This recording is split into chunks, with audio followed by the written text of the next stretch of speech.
mejor dicho, saber manejar y manejar los recursos naturales como buenos conservacionistas, ¿verdad? Porque lamentablemente tanta actividad productiva que hay y tanta ambición por hacer más dinero, de que todo eso nos ha llevado precisamente al problema que se vivió en esos últimos días de los huracanes, que no es más que un resultado del cambio climático y lamentablemente provocado por la mano del humano. Entonces, nosotros debemos ser pioneros en la conservación, no dejarnos llevar por toda la tecnología y toda la intención desmedida y la ambición que existe en el mundo para poder destruir nuestra propia forma de vida. Bien, entonces, hoy vamos a ver así temas todavía introductivos, que tal vez le vamos a poner un poquito de atención, y me gustaría que discutiéramos y analizáramos y preguntáramos ante todo, o aportáramos sobre los temas que estamos viendo. Vamos a tratar de hacerlo un poco participativo. Quiero pedirles un favor. A una compañera de ustedes le envié la presentación anterior, pero yo quisiera enviárselas a través del WhatsApp para que todos la tengan. Pero resulta de que no está bien identificado el grupo. Por favor, cierren el grupo anterior, abran un nuevo grupo e identifíquenlo con el nombre de Estudio del Agua, sección tal, o solo la sigla EA, sección tal. Eso pues porque me está saliendo la confusión entre cada uno de los grupos y no sé a quién le he enviado material. En este caso, pues a la señorita que le envié el material, porque me lo pidió de manera directa, pero yo quisiera ponerlo a disposición de ustedes a través del WhatsApp, pero al grupo en general, para que todos tengan acceso a eso. Si la compañera la compartió, pues qué bueno, pero de todos modos hay necesidad de más presentaciones que sí quiero distribuirlos a nivel general. De todos modos, sí los voy a poner en la plataforma. Para mañana, más tardar, la primera presentación y esta que vamos a hacer el día de hoy va a estar disponible. Pero me interesa más que el WhatsApp.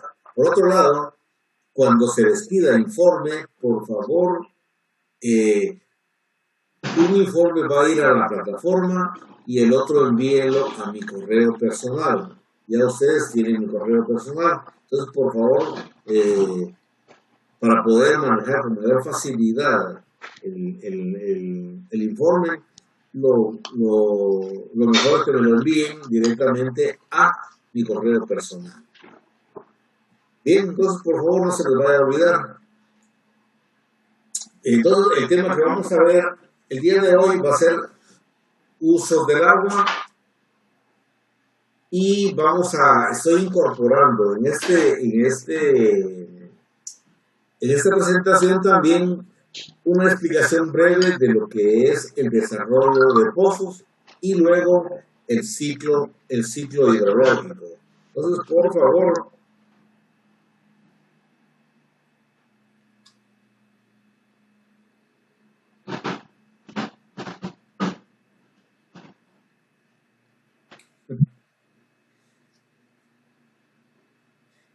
favor, que se integre ordenadamente el grupo para poder hacerlo.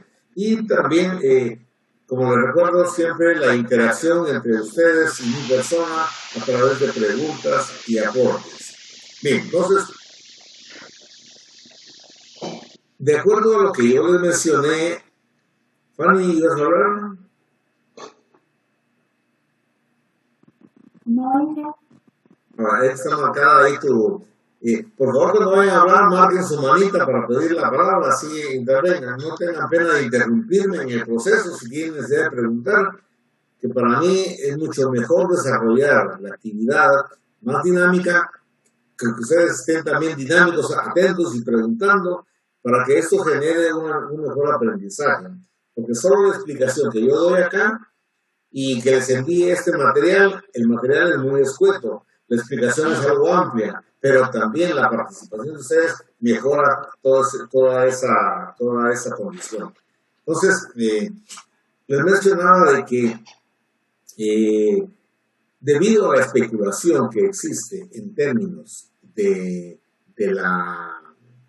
la disponibilidad de agua, que ya escasea, que ya no hay, de que está contaminada, etcétera, se han establecido prioridades en cuanto al uso del agua. Y a través de la Organización de las Naciones Unidas, el uso de agua se estableció de manera primordial, o sea, en primer lugar, cualquier fuente de agua que tenga que ser aprovechable debe de conducirse para el consumo humano, desde lo que es la bebida hasta el uso del agua para higiene en la casa. Ese es el uso prioritario que debe tenerse. Cualquier fuente de agua disponible, de inmediato su uso tendrá que considerarse para consumo humano. No quiero decir de que con eso se desplace los otros usos, no, todo lo contrario, porque en la mayoría de los procesos agrícolas, industriales o ganaderos, el agua siempre debe estar presente. Por ejemplo, en el caso del consumo agrícola, existen espacios precisamente establecidos por las buenas prácticas de producción, de que existan letrinas, que existan servicios de lavamanos, que existan servicios de baño en el espacio en donde se desarrollan esas actividades, incluyendo el campo. ¿Por qué razón? Porque el humano necesita limpiarse, asearse y beber agua. Entonces también cualquier actividad de carácter industrial o cualquier otra que se dé, siempre va inmersa la necesidad del consumo humano. Entonces, por eso es la prioridad que debe darse. Entonces, por favor, antes de decidir regar, recuerden de que hay gente que necesita el agua. Entonces, vamos a ver dentro del proceso del curso el diseño de un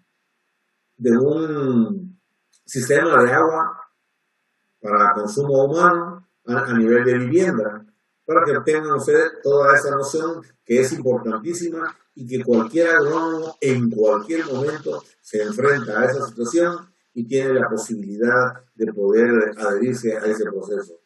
Ya los dos grupos anteriores, por lo menos 2 personas, han hecho consultas directamente sobre el tema de consumo humano. Entonces, es importante. Ellos son estudiantes de agricultura, pero también resultan problemas de carácter de consumo de agua. Bien, entonces, el agua potable es el uso más importante que se puede dar al agua. Y vamos a ver, como les digo, a profundizar este tema. El segundo nivel de prioridad lo tiene el uso agrícola y específicamente para riego. Pero como ya les mencioné, cuando hay una empresa agrícola en producción, también el agua potable es indispensable para la gente que labora en esos sectores. Para la higiene personal, para el lavado de ropa, para la preparación de comida y bebida. Entonces, también en el uso ganadero, para mantenimiento de establos, para limpieza de los animales, para la bebida de los animales, pero también el agua potable para los trabajadores. Dense cuenta de eso, porque vamos a mencionar algo sobre la escuela. Otro uso es el uso industrial. Todo proceso de producción en general lleva cantidades de agua inmersas. Entonces, el uso industrial también forma parte de los procesos importantes dentro del uso del agua. Y adicionales a esos usos primordiales, también existen otro tipo de usos, como por ejemplo el uso en turismo. ¿Alguien puede decirme en turismo cómo puede utilizarse el agua? Tratamiento de aguas. ¿Cómo? En los parques turísticos, en el ITRA, por ejemplo. Para recreación. Recreación, exactamente. Los lagos. O sea, así como el ITRA, ustedes conocen de que ahí se usan unas grandes cantidades de agua. El ITRA tiene la ventaja de que recircula el agua, ¿no?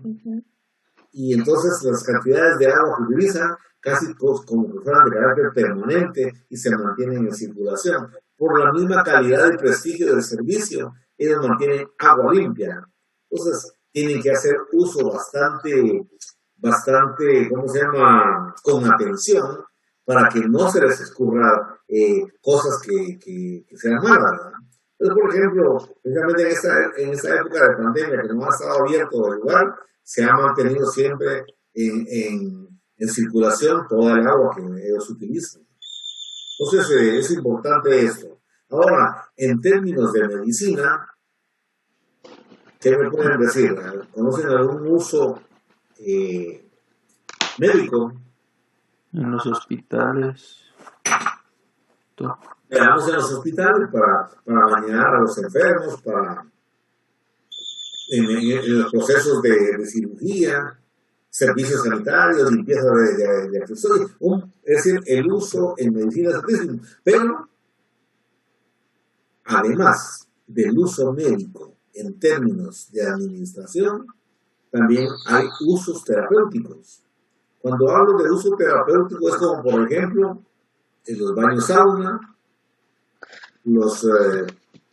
los chorros de agua alternos caliente y fría, lo que le llaman hidroterapia, y otras actividades que a nivel médico pueden aplicarse, ¿no? Entonces, no solamente el mantenimiento de hospitales, sino que también con fines puramente terapéuticos.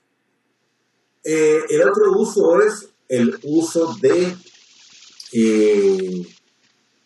deportivo.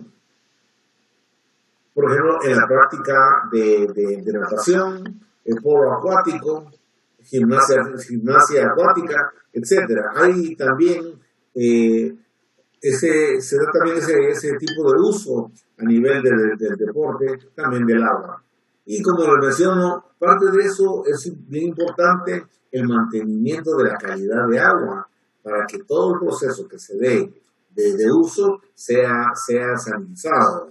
Entonces es importante el uso de agua en ese sentido. Y pues ahora existen mecanismos fáciles de poder reciclar y depurar el agua. La misma agua que se llenó en la piscina el día de hoy puede servir durante varios tiempos.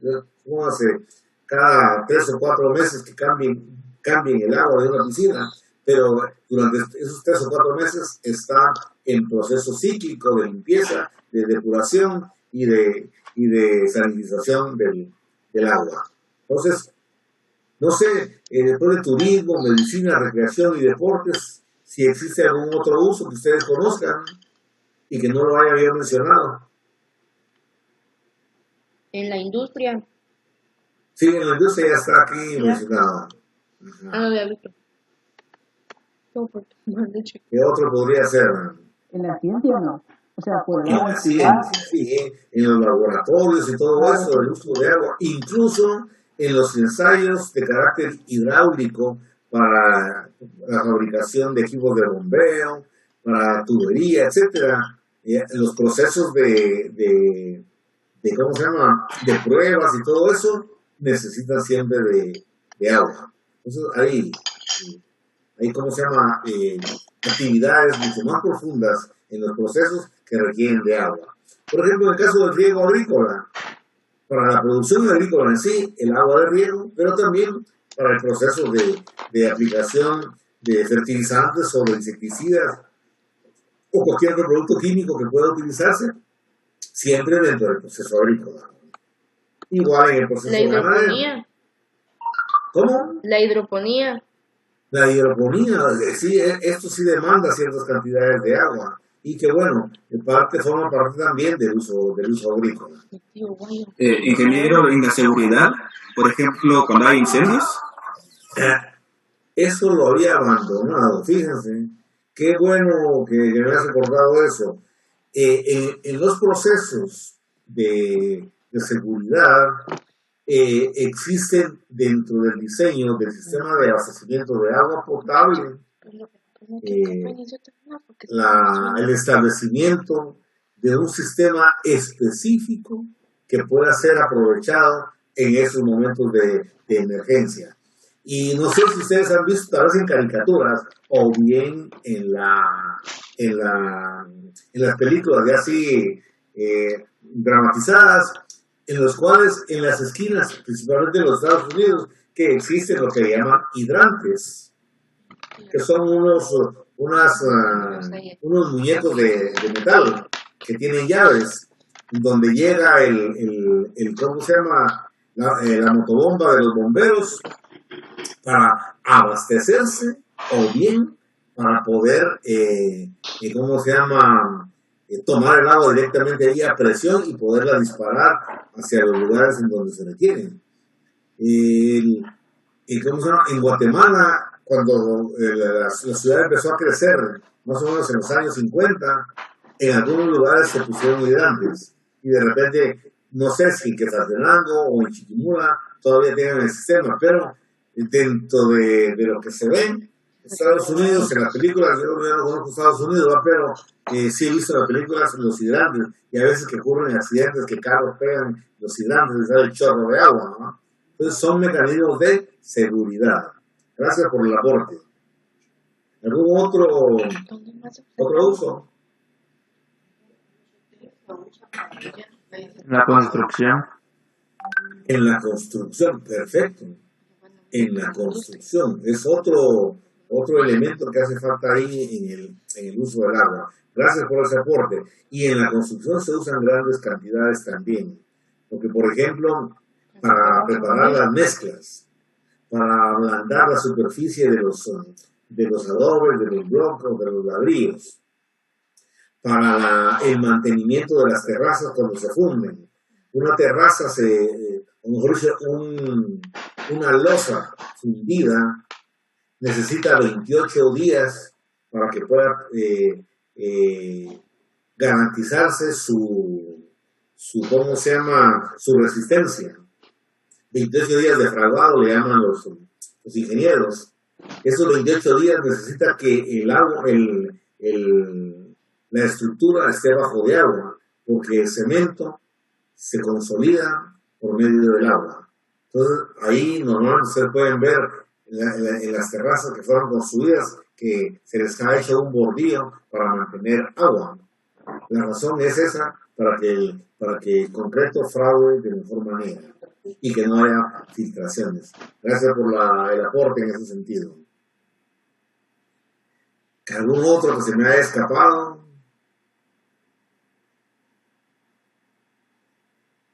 Hay también hay unas diapositivas que no las traje ahorita, pero creo que están en las próximas presentaciones. Lo que se llama la navegación. Por ejemplo, en el canal de Panamá, cuando se construyó, prácticamente existe una forma automatizada de llenar las esclusas en donde están aprovechando el agua para poder hacer que los barcos puedan atravesar todo el sector del canal. Son más o menos unos 200 kilómetros de largo que tiene que atravesar el barco. Entonces también y hay otras en las cuales a través de canales profundos construidos de concreto para que pasen barcos. Vamos a ver unas diapositivas que tengo, no las tengo en esta presentación, pero en el próximo creo que las voy a dar. O sea, pues de que hay diversidad de usos del agua, de tal manera pues de que es importante ver esa situación. Pero por sobre todo esto siempre vamos a considerar el agua potable, o sea, el consumo humano, como uso prioritario en cualquier momento del uso del agua. Bien, entonces, en cuanto a la disponibilidad de agua, creo que ya mencionamos las fuentes superficiales, en donde tenemos ríos, lagos, manantiales e incluso el mismo mar, a pesar de que es agua salada. ¿Por qué incluí el mar aquí? Porque en algún momento, espero que no nos toque a nosotros vivir esa época, en algún momento el agua de mar va a tener que ser consumida también mientras no se recobre, no se recuperen los recursos naturales. Ya la ciencia le ha puesto los ojos al mar, incluso al hielo, con fines de disponer de agua potable. Entonces, por ejemplo, Israel, que es la pionera en el uso del agua, principalmente para fines de riego, ellos tienen cierta limitación de agua porque solo el río Jordán es el que abastece. Hay otros riachuelos por ahí que son afluentes, pero que no tienen suficiente caudal. Y el río Jordán es río permanente, pero no es suficiente, porque incluso el río Jordán, a la mitad de su recorrido, ¿cómo se llama? Su nivel de movilización está por debajo del nivel del mar, y entonces el uso de bombeo es bastante exigente, ¿verdad? Pero entonces Israel hizo un primer ensayo en arrastrar témpanos de hielo desde el Polo Norte y tratando de llevarlos hasta el Estado de Israel, cosa que salió bastante difícil. Digo difícil porque el desgaste de la maquinaria, el corte del témpano y el arrastre por tantos miles de kilómetros no resultó económico para Israel. Entonces, en la actualidad se está manejando la desalinización del agua de mar con fines de consumo y convertirla a agua dulce.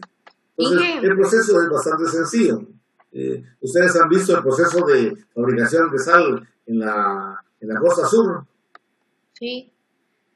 Entonces, casi igual, solo que con energía lo hacen más rápido, evaporan el agua, y el agua que se evapora pues no tiene sal, y esa sal pues va a parar, por eso esa agua ya va a parar al sistema de irrigación y al sistema de consumo por parte del humano. Entonces, el agua del mar está siendo una alternativa. Sí, Rosario.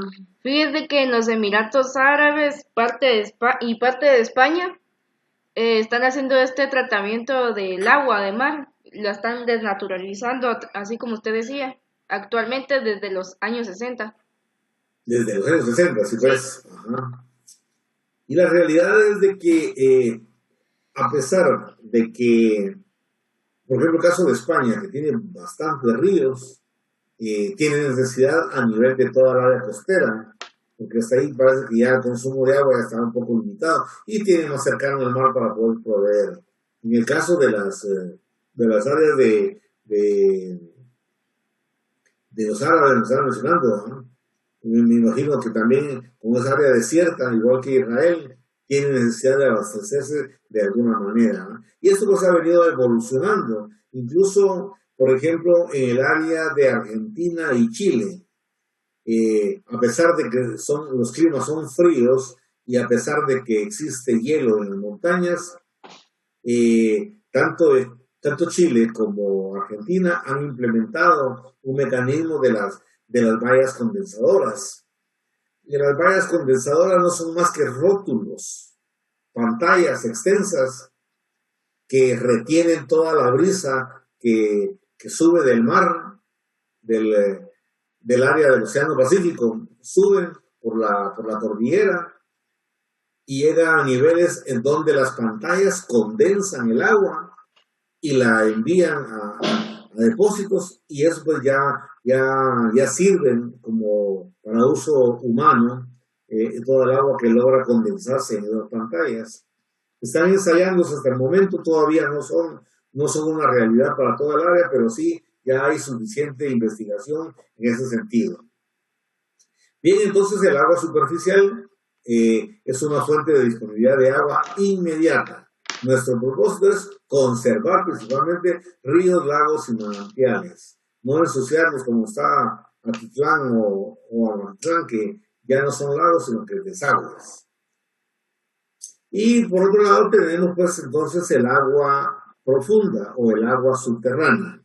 Cuando hablo de agua subterránea, me refiero al agua que abastece todo tipo de pozos.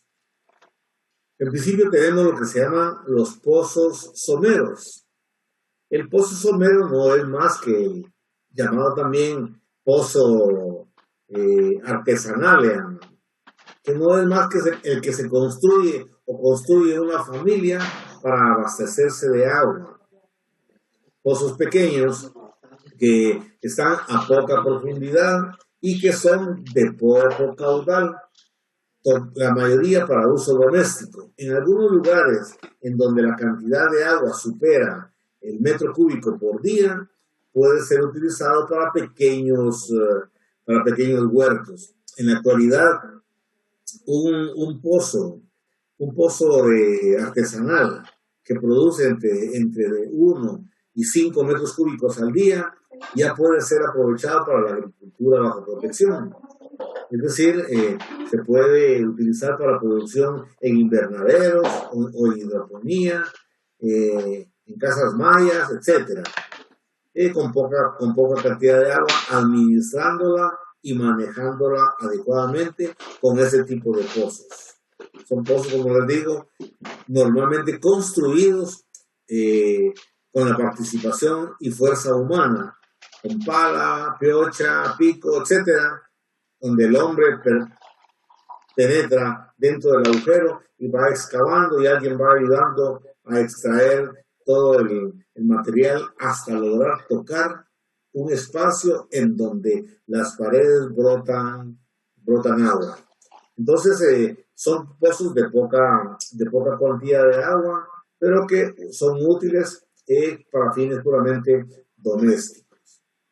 Normalmente la definición de estos pozos someros se refieren al agua que está ubicada a un nivel que se le llama subsuperficial, es decir, de poca profundidad. No más de 40 metros se consigue todavía el agua y puede ser bombeada manualmente, extraída a través de cubetas o unas pequeñas bombas que permiten extraer la poca cantidad de agua que puede acumularse. Normalmente esa forma parte de la humedad del suelo. Y el otro tipo de pozos, que es el más, por decirlo así, de carácter de uso más inmediato, y es el pozo mecánico.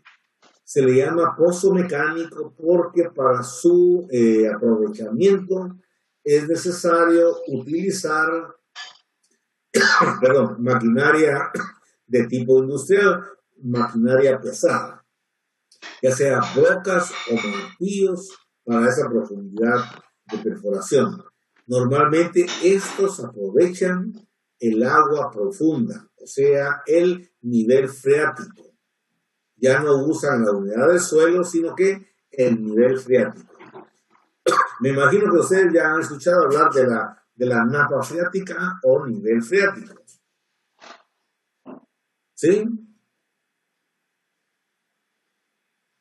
Sí. Sí. Bueno, entonces la napa freática o nivel freático o capa freática Un manto freático. no es un chorro de agua que circula por debajo del suelo. En ningún momento.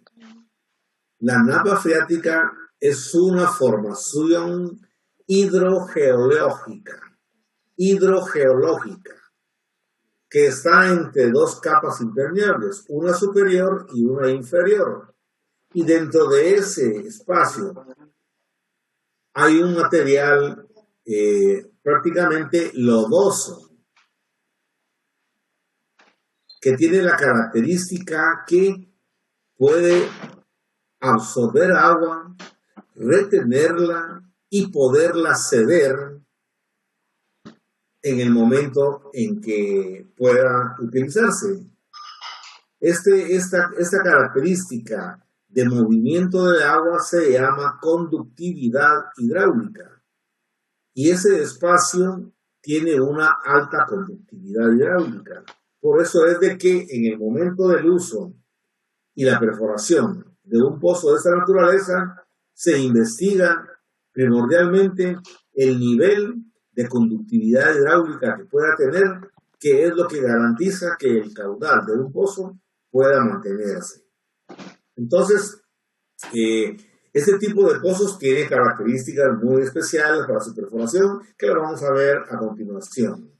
Entonces, el agua profunda puede ser utilizada a través de pozos someros, que aprovecha el agua subsuperficial, o a través de pozos mecánicos, que son perforados a grandes profundidades y que utilizan el acuífero como un medio de abastecimiento. Bien, entonces, habiendo tocado el tema del pozo, voy a darles una pequeña explicación en torno a cómo puede desarrollarse un pozo y cuáles son los elementos que necesita.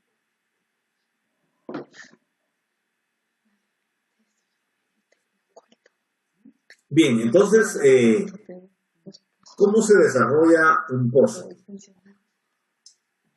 En principio, debe de establecerse el punto en donde se va a hacer la perforación, y debe de ser el punto más adecuado para poder aprovecharlo. Y aquí viene una pregunta. ¿Cómo creen ustedes que puede detectarse el agua en el suelo para poder perforar? ¿Cómo ubico el punto para poder decir, aquí vamos a perforar porque aquí hay agua? Hay una cosa que hacen aquí los señores, ¿sí? Que ¿Cómo es? ahorita de nona y con esa caminan, y donde hay agua la varita se baja. ¿Así? Ajá. ¿Y cómo funciona eso? La verdad no sé. O sea, agarran una varita así en forma de Y y van caminando. Y en lo que caminan y hay un punto con agua, la varita lo jala uno, se va para abajo. ¿En alguna oportunidad has probado? Sí, lo he hecho y sí, se siente así el jaloncito. ¿A qué será que ocurre eso? Ese jaloncito.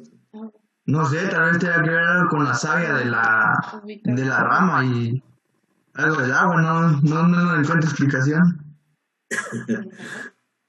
Bueno, desde el punto de vista científico no está demostrado esto. Y sí tiene razón, porque todas las culturas en todas partes del mundo, no solo ahí por tu casa, en todas partes del mundo han utilizado esa idea. Personalmente no conozco cómo funciona. Incluso tuve la oportunidad de estar en una región en donde perforan pozos a granel, ¿verdad? Es un área totalmente, casi cada 500 metros, ¿no? Casi cada 500 metros hay un pozo. Y contaban los ingenieros encargados de esas perforaciones de que todavía la gente de ese lugar utiliza esa metodología, ¿va? Solo que ahora es más moderna. En vez de una horquilla de árbol, de alguna especie, vos dijiste de anona, ¿no? Sí, de nona. Ajá. En vez de una horquilla de algún árbol en especial, lo que utilizan son 2 alambres de cobre. Incluso ellos dicen, de este diámetro debe ser, porque si no, no funciona, dicen ellos.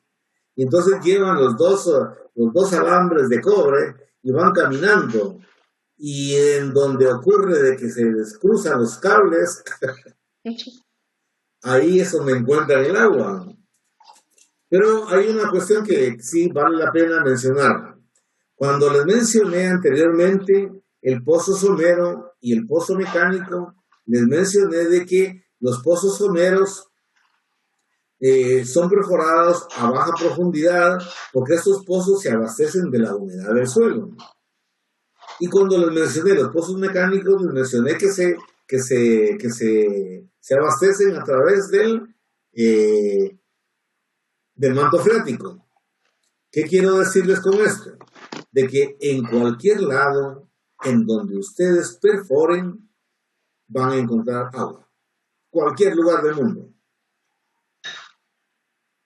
Ahora, el tema es a qué profundidad encuentro el agua.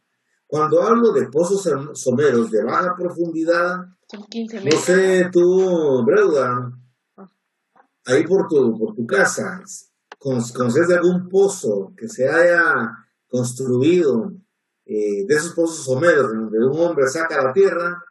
¿A qué profundidad encuentran el agua? Como a 5 metros estaba. Bueno, ahora, esa es una profundidad promedio de 5 metros. Encuentran el agua, no hay problema. Ahora, ¿hay alguien del altiplano que esté escuchándome ahorita? Que hay por Chimaltenango, o un poco más alto. Yo soy de Chimalense. A ver, Fernando, ¿has visto algún pozo ahí por tu casa? Sí, en la finca de mi tío hay como ¿A 2 qué o 3 profundidad pozos. encuentran agua? No recuerdo bien, pero creo que son 20 metros los que estaban los señores o algo así. Ajá, perfecto. Entonces, esa, como les digo, está abastecida por la humedad del suelo.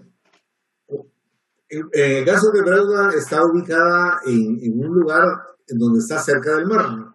Ujú.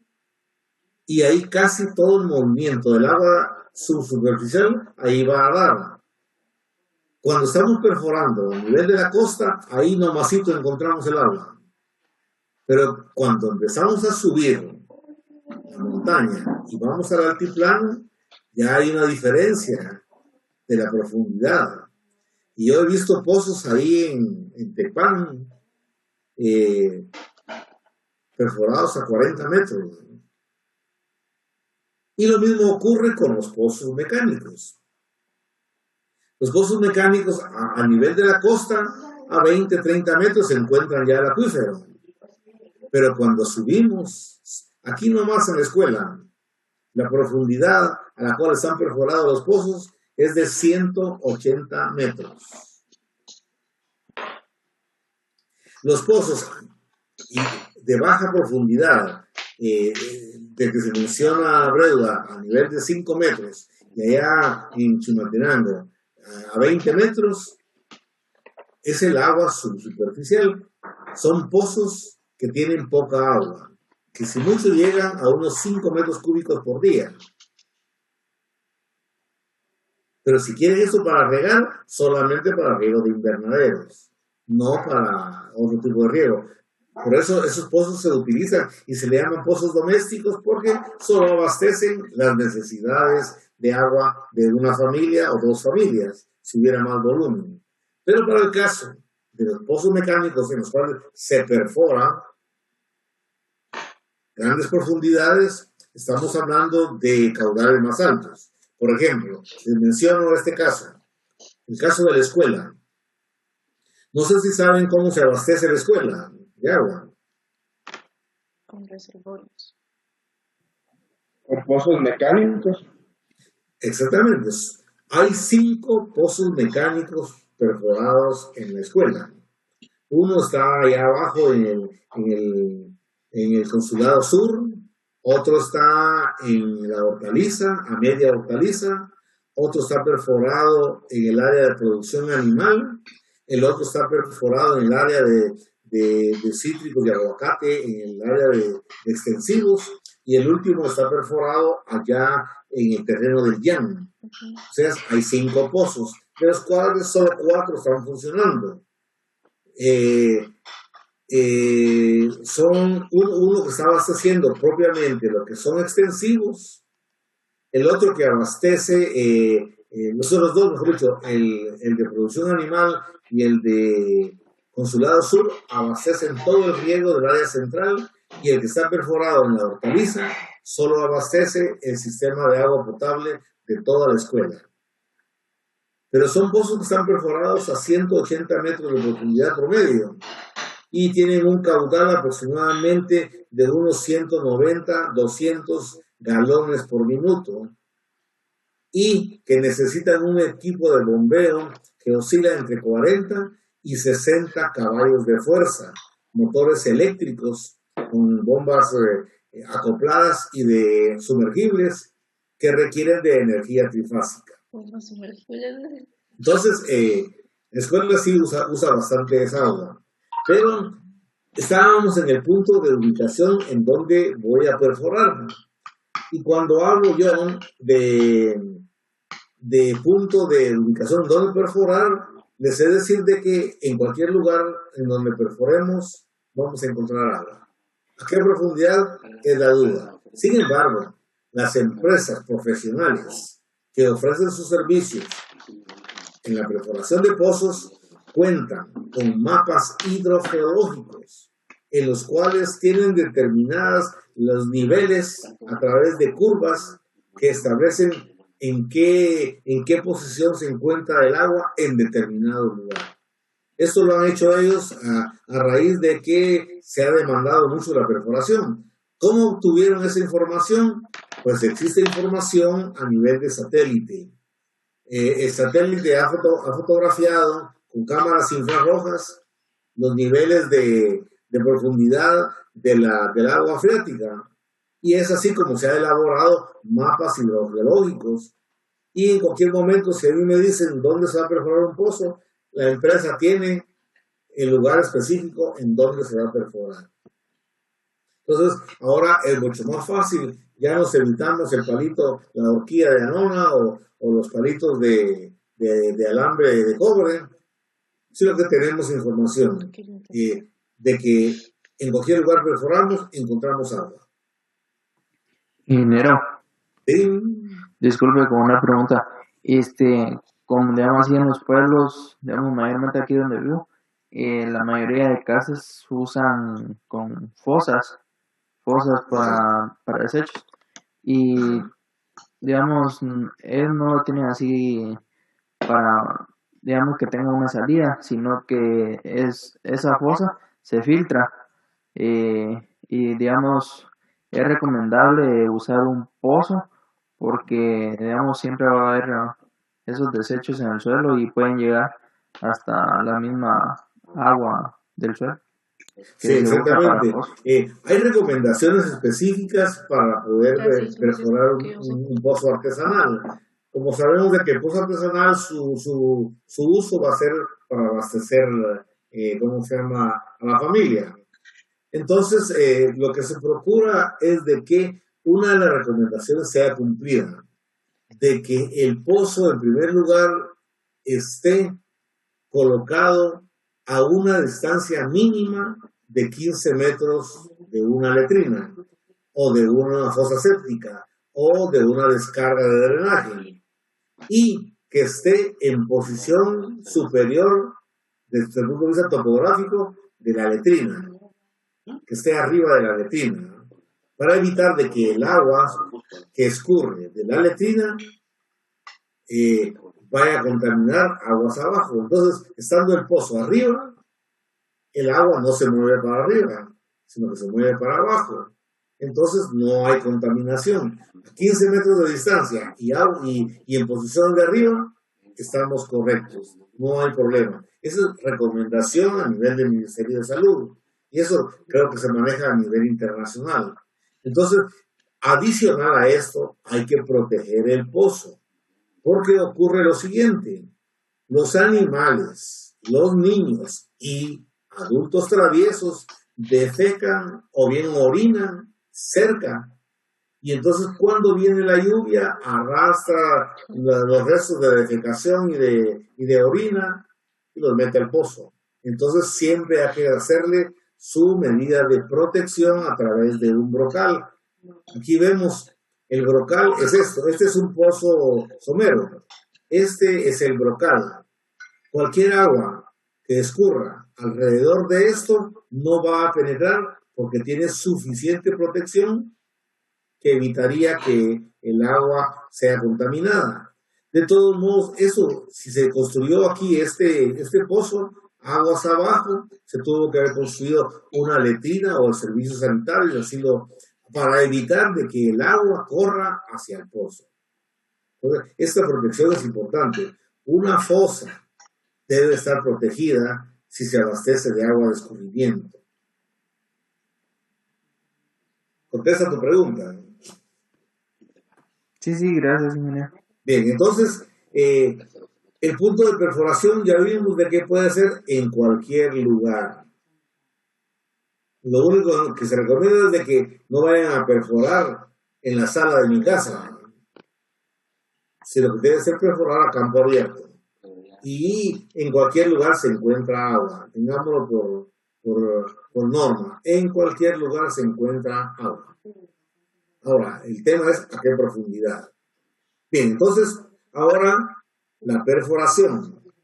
En caso de los pozos someros, la perforación se hace manual. La gente ahí abre el agujero y se mete dentro del agujero ya abierto y va sacando el material. Alguien va ayudando ahí con parihuela para sacar el ¿cómo se llama?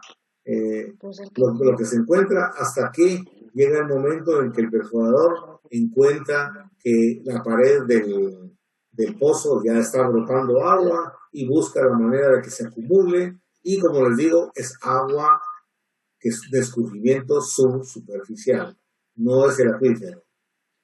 Ahora, cuando se perfora con carácter industrial, los llamados pozos mecánicos, esos llevan un proceso mucho más, como dijera yo, más detallado.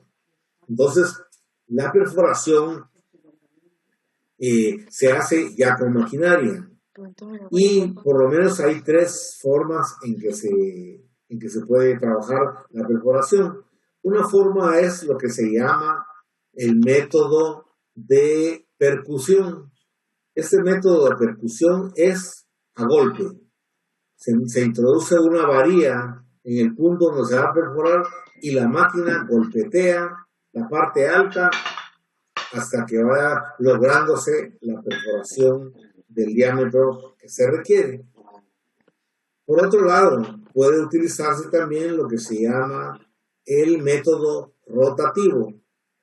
El método rotativo no es más que una máquina con un motor especializado que trabaja como que es un barreno y que tiene una broca lo suficientemente grande de acuerdo al diámetro que querramos de perforación. Y entonces, mediante el método rotativo, la broca va perforando hasta alcanzar el nivel de agua. Entonces, esos son los métodos más comunes. Y el tercero, que es el método de chorro de agua a presión, en el cual se manejan presiones que van desde 150 hasta 500 libras para poder penetrar en la profundidad del suelo. Normalmente el método más usado es el de rotativo, que utiliza brocas, pero en ocasiones es necesario combinar los métodos cuando se encuentran condiciones geológicas complicadas. Entonces, los perforadores tienen la oportunidad de cambiar del tipo de perforación para poder lograrlo. Ahora, ya elaborada la perforación, ya se perforó al diámetro que haya sido, proceden ellos a introducir tubería de metal o de PVC ranurada. A ese proceso le llaman encamisado. Y el encamisado se hace con fines de proteger de que la pared del pozo no caiga dentro del agujero perforado y que vaya a obstruir el proceso de extracción del agua. Entonces, por eso meten la tubería de PVC o de metal perforada de tal manera de que solo permita el paso de agua. De igual manera, el siguiente paso, que es el empaquetado, se refiere a que el espacio de separación entre el encamisado y la pared del suelo se introduce en ese espacio grava preparada a un tamaño especial que permita que el agua pase sin obstáculos y que también pueda ser filtrada. Entonces, ya en ese sentido, ya el pozo perforado, encamisado y empaquetado puede pasarse a la siguiente prueba, al siguiente paso, que es la prueba de abatimiento. Esta prueba de abatimiento consiste en bombear durante 24 o 48 horas y observar por medio de cámaras cómo se comporta el nivel de agua dentro del pozo. Si baja rápido o baja lento, es decir, de acuerdo a lo que esté ocurriendo, ellos dan un dictamen. Y posteriormente hacen lo que le llaman la prueba de caudal, con la cual determina cuál es la cantidad de agua que va a producir el pozo sin que el abatimiento sea extremo y que sea un abatimiento normal. Y luego de esto, de la prueba, ya le garantizan al beneficiario, le garantizan el caudal, se procede pues a la construcción de la protección del pozo. En los casos de pozos mecánicos, el brocal, que es el que vimos aquí, el brocal que vemos aquí es un brocal especial que debe de soportar el equipo de bombeo para que no se vaya a fondo y también que evite que el movimiento de agua en el exterior vaya a contaminar. Entonces, construyen el brocal y ya tienen el pozo establecido. Pero adicional a esto, hay que establecer las condiciones de operación del pozo, calculando el tipo de bomba, ¿cómo se llama? La capacidad de la bomba, si va a ser eléctrica o si va a ser de combustión, y todos eso, los pormenores para poder operar ya el pozo. Normalmente se utilizan bombas sumergibles, ya sea movidas por motores eléctricos o por motores ¿cómo se llama?, de gasolina o diésel. Inge, Sí, Ángel. disculpe la interrupción. Yo tenía una duda en cuanto a la profundidad para realizar un pozo con las condiciones siguientes. Que hay un tipo zanjón, bueno, en unos terrenos de por acá, que antes había un nacimiento de agua, pero con el tiempo se fue secando y ese nacimiento se trasladó como a 200 metros o sea, siguiendo el zanjón, es decir, que Vamos abajo. ajá, abajo, o sea, como eso va tipo barranco. Entonces se trasladó más abajo, pero siguiendo el zanjón. Entonces, no sé como cuánto de profundidad se tendría que escarbar o hacer la profundidad del pozo. Porque Sí, me imagino que por el nacimiento que había antes, por ahí circula el agua. Bueno, ajá. Fíjate de que eso vale la pena mencionarlo. Vamos a ver si tengo aquí el esquema.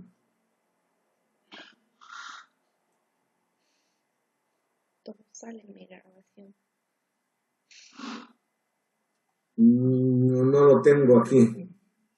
Sí, es que cuando me hablas de un tipo de pozo, tenemos que pensar en que es el que está en la gráfica, que es el pozo somero.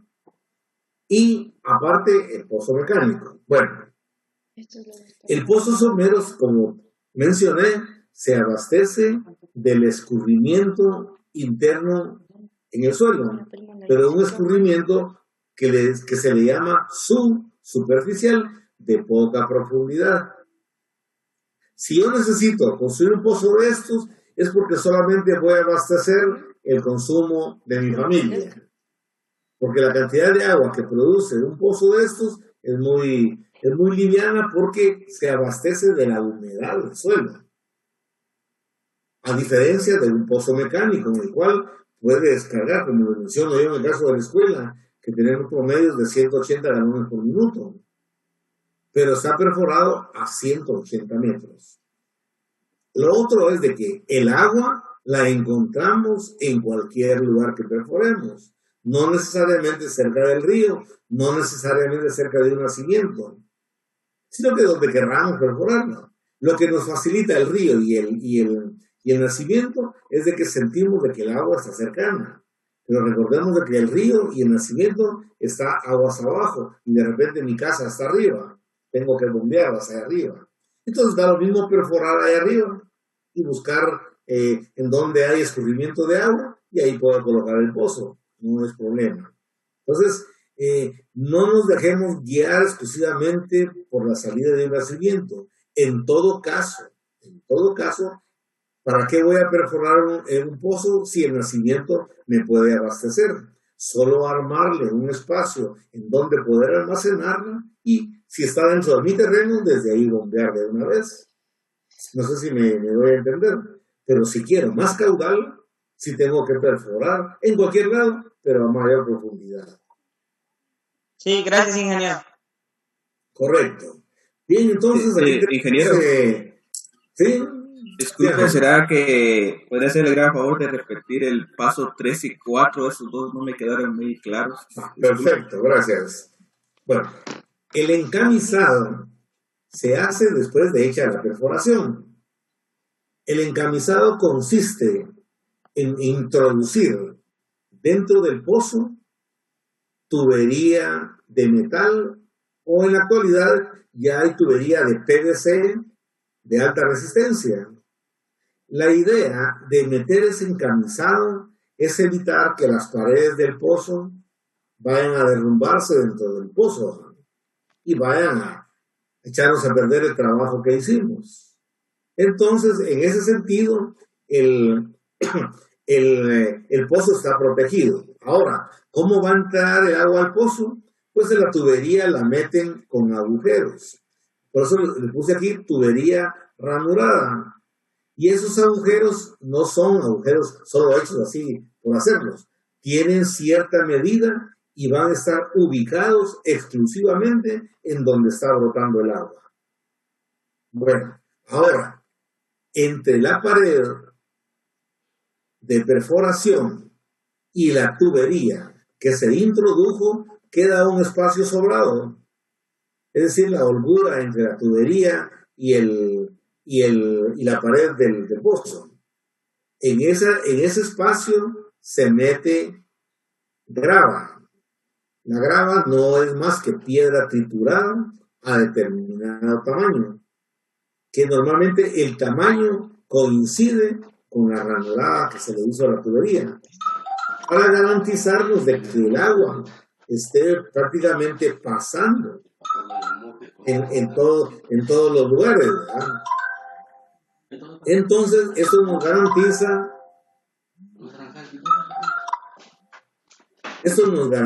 pues, de que el agua siempre esté circulando dentro del pozo.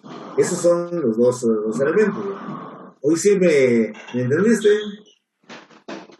Sí, ingeniero, ahora sí, muchas gracias. Perfecto. Dije, ¿Alguna otra pregunta? Permítame una llamada. Permíteme, Rani. Perdón. ¿podría repetir por favor la prueba de abatimiento? El abatimiento. Te voy a repetir el abatimiento y la prueba de caudal. ¿Ustedes han visto cómo funciona o cómo succiona un equipo de bombeo cuando succiona el agua? ¿Cómo forma un remolino en el agua? Sí. Entonces, cuando la bomba chupa, genera un remolino. y en ese remolino es donde se va el agua y entra a la tubería de succión de la bomba.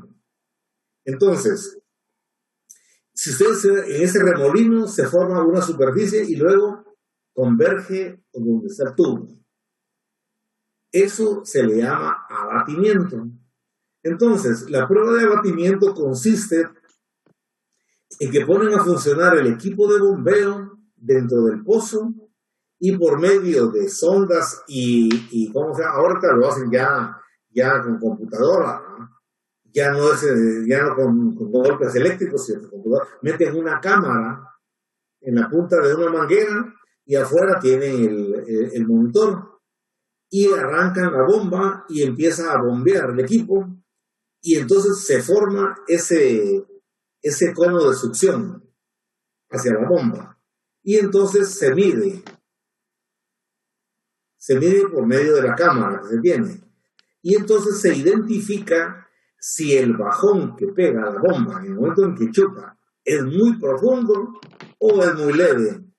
Esa es la prueba de abatimiento. Si es muy leve, el pozo está produciendo suficiente agua, pero si es muy violento el abatimiento, o sea, el cono se forma muy rápido, es de que el caudal que está produciéndose, la bomba lo saca con mucha rapidez y hay que cambiar de bomba mejor y poner otra bomba adecuada. Esa es la prueba de abatimiento, es decir, lo que hacen es determinar cuál sería la bomba más adecuada para poder utilizar y evitar de que el pozo se vaya a secar en un momento dado y vayan a tener problemas. Ahora, la prueba de caudal, para esa prueba de abatimiento se tarda entre 24 y 48 horas, porque hay mucho movimiento en el cono de succión que puede variar mucho a lo largo de 24 o de 48 horas. Y ese movimiento que tiene el agua, de que sube o baja, afecta quizá otros pozos que están cercanos. Entonces debe de evitarse esa interferencia. Prueba de abatimiento. Ahora, la prueba de caudal ya es meter la bomba y permitir de que el abatimiento sea estable, que no ocurra ese movimiento que por momentos succiona más, que succiona menos, etcétera, sino que la bomba va a sacar exclusivamente un caudal.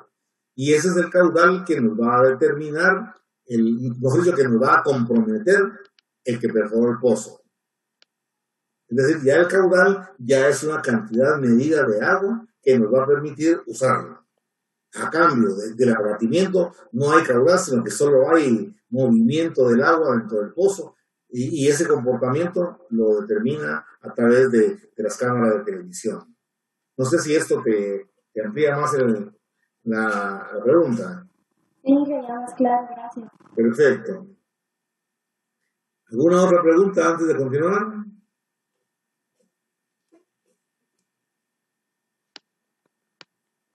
Inge. Sí. Y por ejemplo, a nosotros nos pasó, ¿verdad? De que en un pozo vino y cuando se secó totalmente, bueno, no fue totalmente, sino que llegó a un punto de que ya no subía agua, ¿verdad? Entonces vino y lo que pasó fue que la bomba se fundió de una vez. ¿Por qué es eso? Por lo del abatimiento que usted decía. Sí, exactamente. Lo que ocurrió ahí desde que la bomba no está diseñada para la cantidad de agua que produce el pozo, sino que estaba diseñada para mayor cantidad de agua. Entonces la bomba succionó toda la que había y hay una expresión que se maneja en bombeo. La bomba trabajó en seco, es decir, trabajó jalando solo aire. Cuando eso ocurre, la bomba se funde, porque la bomba se lubrica con la misma agua que está dentro del pozo. Entonces, cuando la bomba trabaja prácticamente en seco, se funde. Eso tuvo que haber pasado. Ahora, en términos hidráulicos, siempre hay que considerar el equipo de bombeo para evitar de que esto pueda ocurrir. Por eso, la prueba de abatimiento nos permite determinar hasta dónde está operando el pozo, hasta dónde está dándonos la oportunidad de producir agua al pozo. Y la prueba de caudal ya nos da el caudal que realmente va a producir sin que ocurra desestabilidad en el movimiento del pozo. Entonces ya nos dicen, una bomba de tantos caballos puede ser utilizada aquí. Gracias, sí, porque como es cierto que estaba cerca de la costa este pozo, y me comentaba mi papá que lo encontraron al final a 13 metros, ya como ¿cómo es? Como una fuente ya estable. Y de que cuando realmente eran las épocas de las canículas o las sequías, ahí en ese terreno, dice que se secaba, entonces era donde normalmente las personas se confiaban de que había agua en el pozo y por eso fundían la bomba. Sí, pero si te das cuenta ahí, la situación es esta, ¿verdad? De que el pozo se está abasteciendo del agua, de la humedad del suelo, de lo que se llama el movimiento subsuperficial. No es agua profunda, sino que es agua subsuperficial, de la humedad del suelo que es normal, ¿verdad?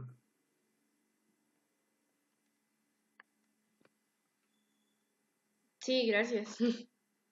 Perfecto, pues entonces ya terminamos este tema de qué ocurre con los pozos. Si no hay mayor pregunta al respecto, continuamos. ¿Estamos bien? Ahí estamos, ingeniero. Perfecto, Ayman. Entonces, aquí tenemos unas imágenes de los pozos profundos que ustedes pueden revisarlas en el momento que les comparta la presentación. Y hay muchas referencias en los esquemas que pueden darnos la oportunidad de entender más lo que hemos estado hablando en el desarrollo del pozo. Aquí es un equipo de bombeo eléctrico. Una cosa importante, quiero recalcarles, no me preguntaron al respecto, pero se lo voy a agregar. En cuanto al costo de un pozo ya establecido. El pozo en sí tiene 3 componentes en cuanto al costo. Primero, el costo de desarrollo del pozo. Luego, el costo del equipo de bombeo que va a instalarse en el pozo. Y luego el costo por la introducción de la energía eléctrica si se va a utilizar energía eléctrica. Entonces, esos 3 costos sumados nos darían el costo total del pozo. A manera de referencia,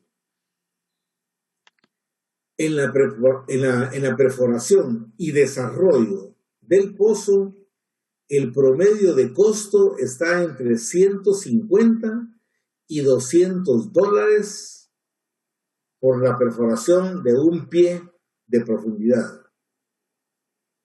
Si hablamos de 100 pies de profundidad, estamos hablando aproximadamente de $25,000. Mejor dicho, $20,000. Y eso pues va sumando toda una, ¿cómo se llama? Una gran cantidad de acuerdo a la profundidad a que está el pozo. Entonces, estimemos, pues, si quieren, hagan una comparación con los pozos de la escuela, que está a 180 metros de profundidad, ¿cuánto costaría al precio de $200 el pie? Luego de esto viene lo que es el equipo de bombeo, que hay que calcular el equipo de bombeo específico para poder extraer el agua del pozo, impulsarla hasta el lugar en donde se requiere, como por ejemplo el caso del pozo de la hortaliza aquí en la escuela, que está perforado a 180 metros de profundidad, y entonces el equipo de bombeo saca el agua los 180 metros de profundidad, luego lo envía por toda la cañería hasta que llega a los tinacos que están en la residencia. Hay un desgaste ahí fuerte en cuanto a la energía que el equipo de bombeo necesita para llevar el agua hasta la parte alta de los tinacos. El costo aproximado por caballo de fuerza del equipo de bombeo es de 3.500 quetzales por cada caballo de fuerza. Si estamos utilizando una bomba de 20 caballos, lógicamente pues serían 20 por 3.500, o sea, cerca de 70.000 quetzales del equipo de bombeo. Bien, ahora, como es equipo de bombeo eléctrico y es de alta capacidad, se requiere de un sistema de abastecimiento de energía que le llaman trifásico. Este abastecimiento es de carácter industrial y de alta potencia, de tal manera pues de que no en todos lados hay energía trifásica, a menos que uno la solicite para operar su pozo. La escuela pues sí tiene instalada prácticamente el tendido eléctrico de alta tensión, pasa cerca de la escuela y salió económica el abastecimiento, pero normalmente está alrededor de 1.000.000 de quetzales por cada kilómetro ¿cómo se llama?, de tendido eléctrico. Entonces consideremos también ese precio. Al final, pues, la suma de esos tres costos, perforación, bombeo y electricidad, nos da el valor o el costo de la implementación de un pozo. Eso para que más o menos se forme una idea del costo que pueda ser. Sin embargo, pues ya en el proceso de abastecimiento y de costos, toda la cuestión, esa inversión es retornable, principalmente en el tema de agua potable. ¿Preguntas? Ingeniero, Ajá. disculpe, ¿a qué hace referencia con ese de energía trifásica o electricidad trifásica, perdón? Sí, la energía monofásica es la que utilizamos normalmente aquí a nivel domiciliar. Se obtienen hasta 240 voltios, pero se manejan solamente dos cables, ¿verdad? Si tenemos el sistema aterrizado, por decirlo así, si tenemos un sistema de descargar a tierra la energía, con 2 cables es suficiente. Y son cables pequeñitos, ¿verdad? Aquí conectas tu ventilador, tu computadora, tu lámpara, la licuadora, la refrigeradora, la lavadora, es decir, todo el equipo doméstico de la casa con 110 o 220, sin mucho. Pero para el caso de movilizar 30, 40 caballos de fuerza, implica que tengas necesidad de una energía de mayor potencia.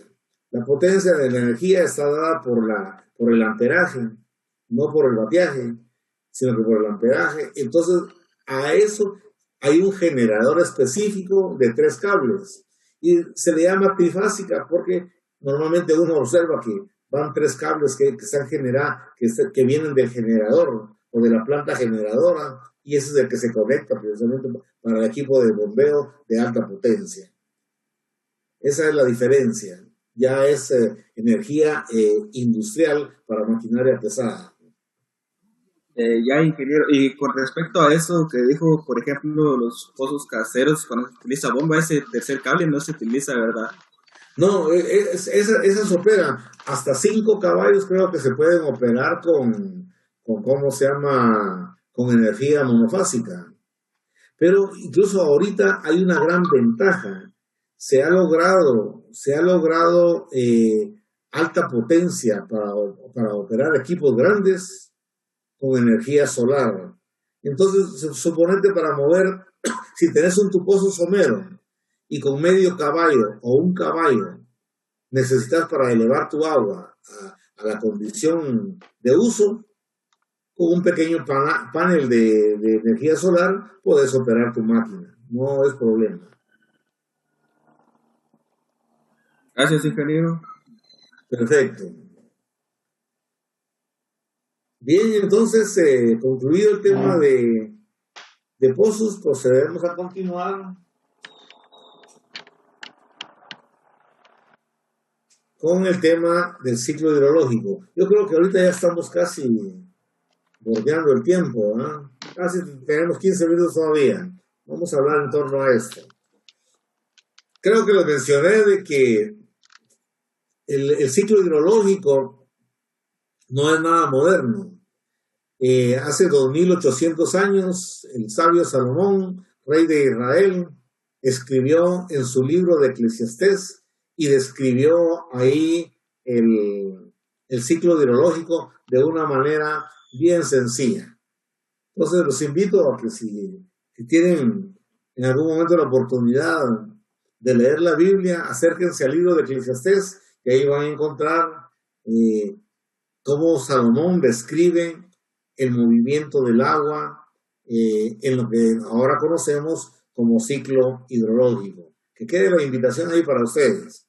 Pero bien, ya descrito técnicamente, el ciclo hidrológico se dice que es el conjunto de procesos que ocurren dentro de la atmósfera y que tienen relación con la vida o bien con materiales totalmente inertes dentro del ambiente, porque digamos, el agua pues, es un material químico inerte, otros materiales que forman parte del proceso son inertes, pero no así las plantas, los animales y el hombre en sí. Por eso las relaciones bióticas y abióticas. Y que estos dan lugar o bien ocurren que el agua se mueva en diferentes estados, en diferentes lugares y en diferentes posiciones. Esta es una descripción técnica y generalizada de lo que es el ciclo hidrológico. Este se está sucediendo día y noche en cualquier parte del mundo. O sea, pues no es específico de algún lugar, sino que en cualquier lugar del mundo está ocurriendo el proceso del ciclo hidrológico. Entonces aquí un pequeño esquema de lo que es el ciclo hidrológico. No se conoce por dónde principia el ciclo hidrológico, no existe una posición, pero desde la creación el ciclo hidrológico se ha estado dando. Entonces, ¿por dónde principia? No lo sabemos. Nuestra explicación principia entonces de los océanos, porque ahí se me ocurrió a mí, pudo haber ocurrido en otro lado. Pero el primer proceso que podemos nosotros considerar es la evaporación. La evaporación no es más que el cambio del estado de agua en condiciones líquidas a condiciones gaseosas debido a una alza de la temperatura. Entonces estamos hablando de calor, estamos hablando de energía, que hace cambiar el estado del agua de líquido a gaseoso. Y esto ocurre en todo cuerpo de agua, mar, lagos, ríos, etc. Pero también ocurre sobre el suelo. Ustedes saben de que el suelo guarda siempre cierta cantidad de humedad, pero que la incidencia de la energía solar por medio de la temperatura que genera, existe evaporación también en el suelo. Pero también existe un proceso de evaporación en el desarrollo de las actividades humanas, animales y vegetales, principalmente en el proceso del metabolismo, en donde se consume energía. A eso se le llama transpiración. Entonces, tanto el conjunto de transpiración como de evaporación que llevan el estado del agua de líquido a gaseoso permiten pues de que ese gas de agua se eleve a la altura de la atmósfera en donde forma las nubes. Luego estas nubes que contienen agua en estado de vapor son movidas por los vientos naturales de los cambios que se dan en la atmósfera y son empujadas las nubes a espacios en donde la temperatura es más baja. Y es ahí donde ocurre la precipitación. Pero previo a esto, para que ocurra la precipitación, tienen que intervenir dos factores. El primer factor es de que exista una temperatura más baja que la que lleva el gas, o sea, el vapor de agua. Una temperatura más baja. Y en segundo lugar, de que exista lo que se llama un núcleo de condensación. Este núcleo de condensación no son más que partículas sólidas que se han generado en el ambiente, ya sea polvo de arena, polvo de otro tipo de mineral, o bien los restos de las cenizas provocadas por volcanes, o bien por incendios forestales, o bien por la quema de rastrojos por parte de los campesinos. Entonces, hay en el ambiente partículas minuciosas de material sólido en donde el vapor de agua pueda adherirse y condensarse. Entonces, esos núcleos de condensación, si no existen, la nube pasa de largo. Y si no existe una condición fría o de menor temperatura a la que lleva el agua, la nube pasa de largo.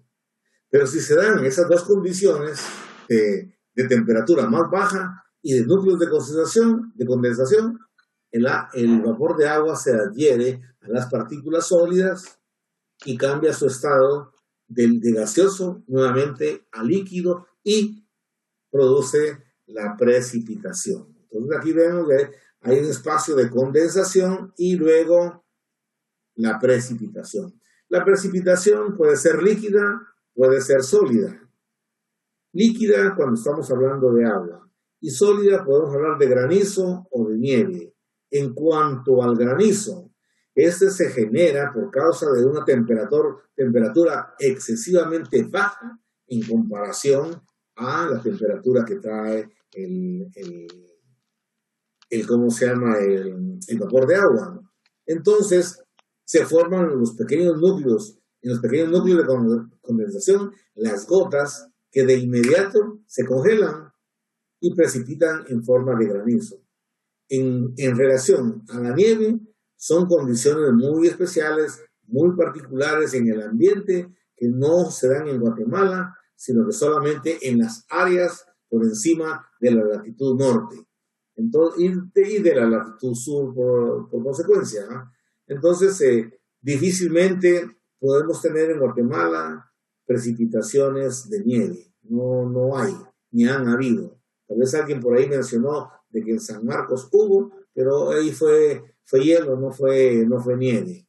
Entonces, esa es la situación. Bueno, entonces luego que ha caído el agua sobre la superficie de la Tierra, ocurren varias cosas. En principio, si estamos hablando de una condición de bosque denso, con suficiente vegetación, tanto boscosa como en el suelo, entonces la precipitación tiene un comportamiento que primero va a mojar toda la parte expuesta de hojas y de ramas de los árboles y empieza a escurrir por todo el árbol o los árboles lentamente hasta que toca suelo.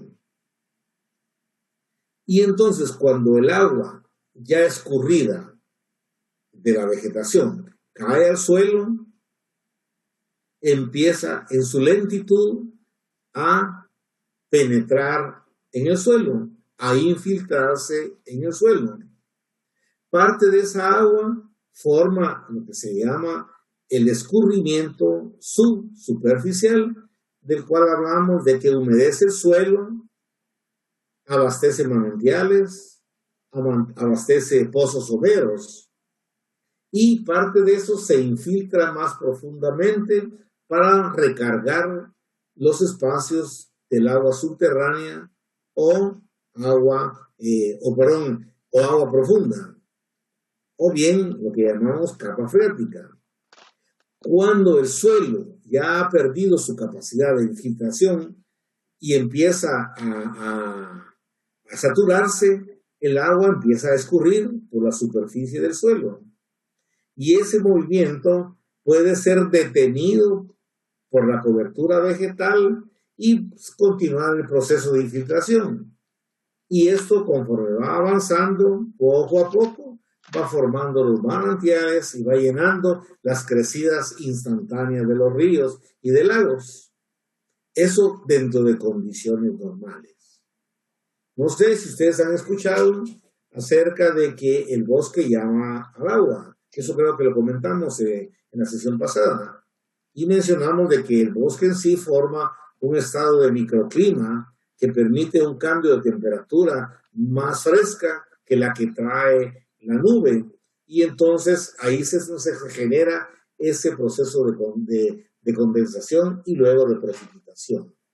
Ahora, si no hay cobertura vegetal, pero sí hay cambio de temperatura en el ambiente y núcleos de condensación, puede caer la lluvia. Y si no hay cobertura vegetal, de inmediato aparece lo que se llama el escurrimiento superficial violento, que arrastra con todo el suelo, erosiona el suelo, se lleva casa, se lleva todo, y es lo que genera estas inundaciones. Entonces, parte de esa responsabilidad de mantener el suelo con cobertura vegetal es parte de la responsabilidad del agrónomo, de que los bosques se conserven, de que la cobertura vegetal se conserve para generar esos microclimas y que el proceso del ciclo hidrológico se dé más natural que como lo hemos conocido.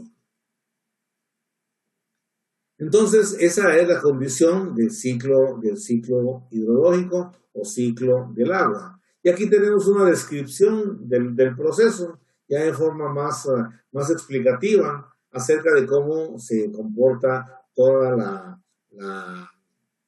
la fase pues, del ciclo hidrológico, desde la evaporación y la transpiración, llegando a la condensación. Ya vimos que es la condensación.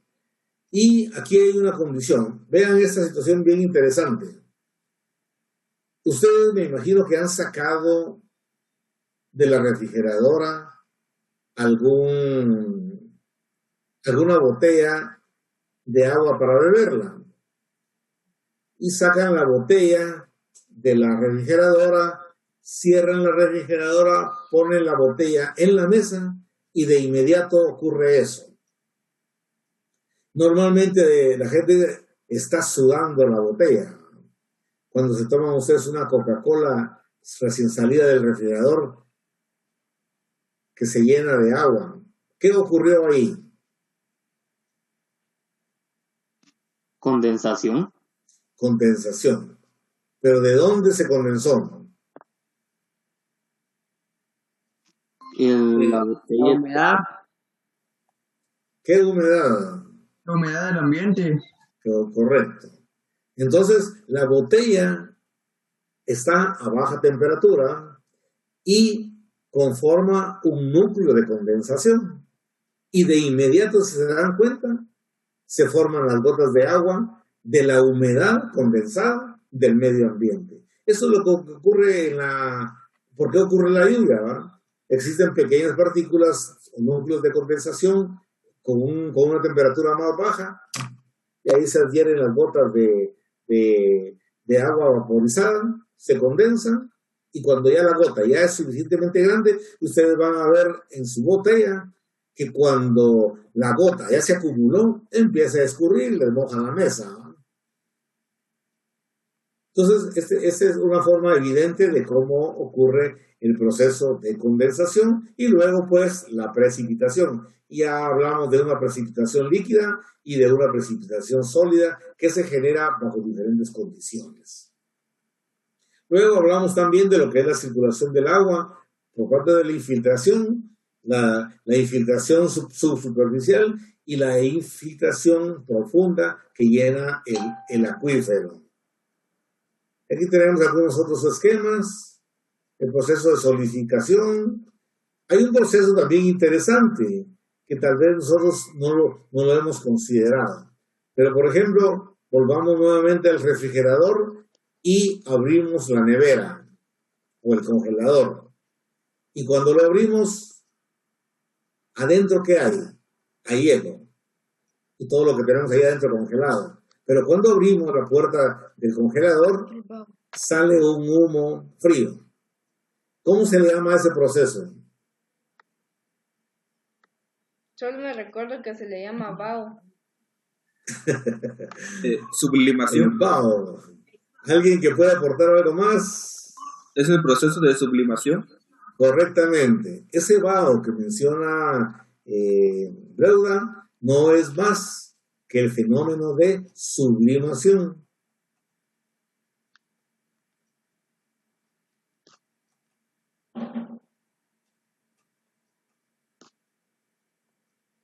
No lo tengo aquí. Pero el fenómeno de sublimación no es más que el paso del agua de estado sólido a estado gaseoso por un cambio violento de temperatura, sin pasar por el estado líquido. De una vez se convierte en vapor y vapor frío. No de ese vapor que hacen en los shows de aquellos payasos que salen en la televisión, ¿no? Bailando en el humo, sino que este es un vapor frío provocado por ese proceso de sublimación.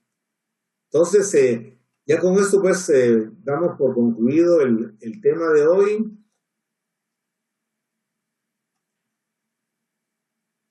Como resumen, cae el agua, se precipita, hay escurrimiento superficial y escurrimiento interno, hay evaporación, hay transpiración, hay condensación, hay solidificación, hay sublimación, hay fusión.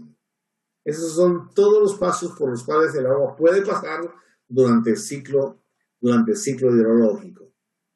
Y por último, el tema del balance hídrico. Eso lo vamos a ver más detalladamente cuando veamos nuestro estudio ya para introducirnos al riego.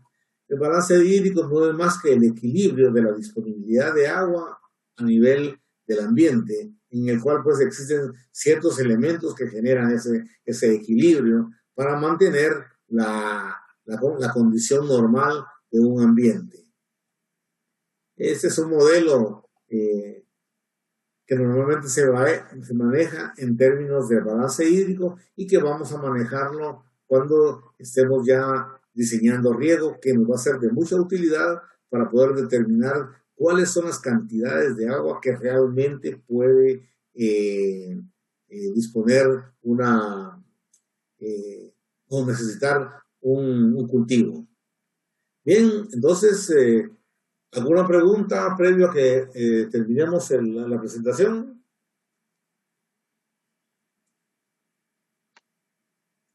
Entonces, les recuerdo de que se integre el grupo, por favor, el grupo de identificado, porque no tengo identificación de ningún grupo. Entonces, que se forme el grupo identificado para que yo sepa con qué grupo estoy tratando, a quienes le envié material y a quienes no.